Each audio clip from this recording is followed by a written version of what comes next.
ডারউইনে প্রথম দিনেই চিল মুডে টাইগাররা। ফ্যাসিলিটিস আর আবহাওয়ায় প্রস্তুতিটা মনের মতো শুরু করেছে ওরা। ঝড় তোলার স্বপ্ন ভেস্তে গেল, খেলা হবে না আর। অস্ট্রেলিয়া সিরিজে সালাউদ্দিন ভুগছেন অভাবে নাহিদ রানার।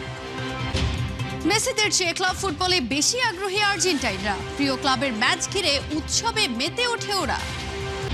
ঘরের শত্রু বিভীষণ ফিফা প্রেসিডেন্ট ইনফান্তেরোকে পুনর্নির্বাচনের সমর্থন প্রত্যাহার। Wales England confident.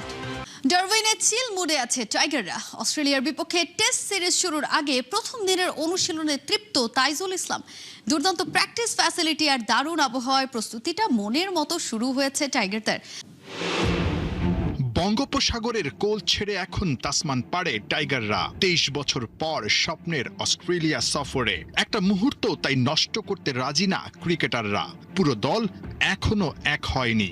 যারা আগেই ডারউইনে পৌঁছেছেন সবাই রোমাঞ্চিত, মাঠে ছুটে গেছেন প্র্যাকটিসে। ঢাকা টু ডারউইন জার্নির ধকলটা কম ছিল না, কিন্তু ক্রিকেটারদের চোখে মুখে নেই তার ছিটে ফোঁটা। জার্নিটাও ভালো ছিল বিকজ আমরা আসার সময় একটা ট্রানজিট পাইছিলাম। ট্রানজিটে এনাফ রেস্টের একটা বিষয় ছিল, তো আলহামদুলিল্লাহ ভালো হয়েছে। ডারউইনের স্নিগ্ধ সকালটা ব্যাটে বলে দারুণ উপভোগ করেছে টাইগাররা। ওই কন্ডিশনে ব্যাটারদের নিয়েই সবচেয়ে বড় দুশ্চিন্তা। তাই নেটে নামার আগে হেড কোচ ফিল সিমন্সের স্পেশাল ক্লাসে তারা। হাতে সময় আছে, 13 আগস্ট ডারউইন টেস্ট শুরু। তার আগেই কন্ডিশন আর উইকেটের সঙ্গে শান্তদের মানাতে মরিয়া ব্যাটিং ওস্তাদ। আলহামদুলিল্লাহ প্রথম দিনের প্র্যাকটিসটা খুব ভালো হয়েছে বিকজ আপনারা দেখবেন যেখানে অনেক ফ্যাসিলিটিসটা অনেক ভালো। উইকেট থেকে শুরু করে ফিল্ডিং প্র্যাকটিস থেকে শুরু করে রানিং থেকে শুরু করে সব ধরনের অ্যাক্টিভিটিস আমরা করতে পারছি, তো খুব ভালো হয়েছে। মঙ্গল ও বুধবার একই ভেন্যুতে প্র্যাকটিস করবে শান্ত লিটনরা। এরপর 6 থেকে 8 আগস্ট একমাত্র প্রস্তুতি ম্যাচ অস্ট্রেলিয়া একাদশের বিপক্ষে। মূল পরীক্ষার আগে কন্ডিশনের সঙ্গে নিজেদের কতটা মানাতে পারল টাইগাররা সেটা বোঝা যাবে ওই 3 দিনের ম্যাচে। ঝড় তোলার স্বপ্নটা ভেস্তে গেল, খেলা হলো না আর।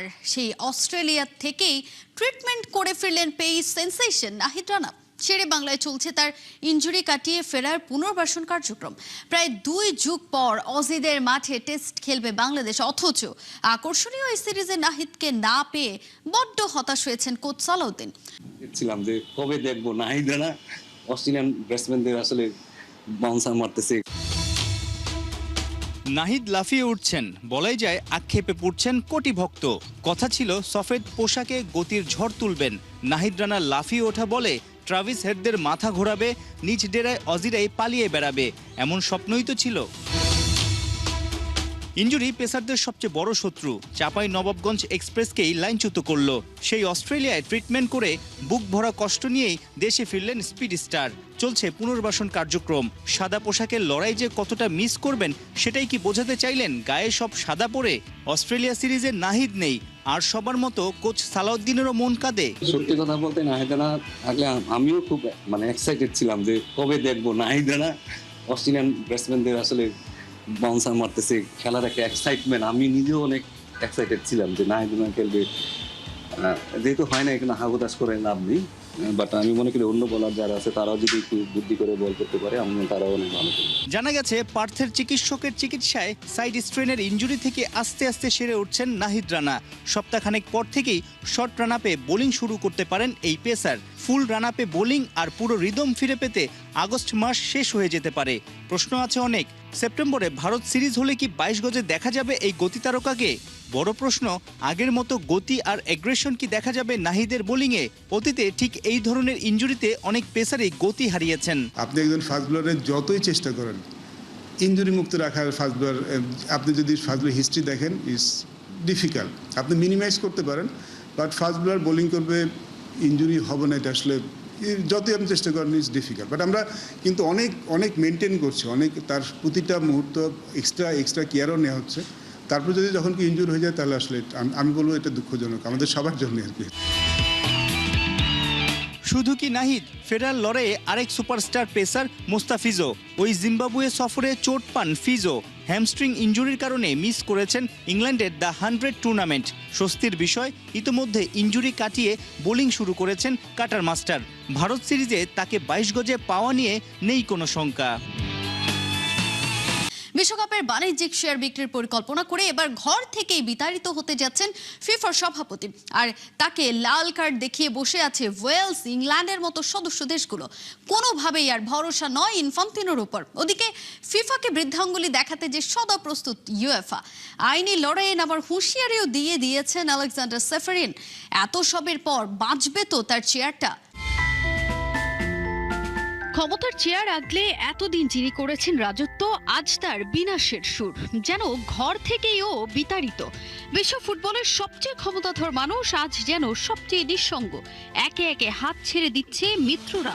ক্ষমতার চূড়ায় উঠতে সময় লাগে অনেক, কিন্তু সেখান থেকে নিচে নামতে কখনো কখনো শুধু একটা ভুল সিদ্ধান্তই যে যথেষ্ট। একেবারে যেন অতি লোভে তাঁতি নষ্ট। বিশ্বকাপের মতো ফুটবলের সবচেয়ে মূল্যবান সম্পদে বাণিজ্যিক শেয়ার বিক্রির পরিকল্পনা যেন সেই প্রবাদেই নতুন করে মনে করিয়ে দিল। একসময় যার পাশে ছিল প্রায় পুরো ফুটবল দুনিয়া, সেই জিয়ান্নি ইনফান্তিনো এখন যেন অল অ্যালোন। একে একে সরে যাচ্ছে মিত্ররা, আর তার নেতৃত্বের চারপাশে বাজছে warning bell. FIFA forward enterprise গড়ে বিশ্বকাপ সহ বড় টুর্নামেন্টের বাণিজ্যিক স্বত্বে বিনিয়োগকারীদের অংশীদার করার পরিকল্পনা নিয়েছিল ফিফা।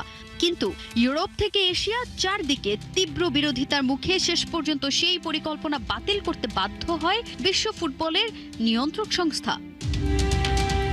অর্থমোহ নাকি নতুন কিছু করার ইচ্ছা? নেইমার ঠিক কোন কারণে বার্সেলোনা ছেড়ে পিএসজিতে ঠাঁই নিয়েছিলেন? প্রশ্নটা এখনো আসে, কিন্তু উত্তরটা মেলেনি 9 বছরেও।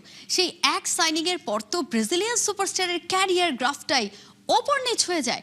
নেইমার পিএসজিতে গিয়ে কি নিজের বিপদ নিজেই ডেকে এনেছিলেন?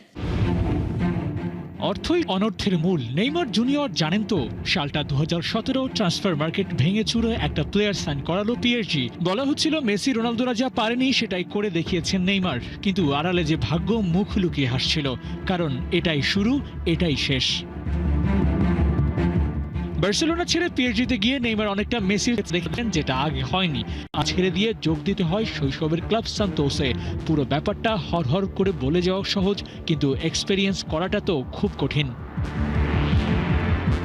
বার্সেলোনা আর ব্রাজিল দুই সাইডেই নেইমারের ভালো সময় চলছিল পিএসজিতে যাওয়ার আগে, কিন্তু যখনই কাতালোনিয়ার ক্লাবটি ছেড়ে দিলেন তখন ইয়েলো জার্সিতেও নেমে আসলো অন্ধকার সময়। বার্সা ছাড়ার ব্যাপারটা যেন একটা বাটারফ্লাই ইফেক্টের মতোই হয়ে গেল। ছোট্ট একটা ঘটনার পর পুরো ক্যারিয়ারটাই ওলটপালট হয়ে গেছে।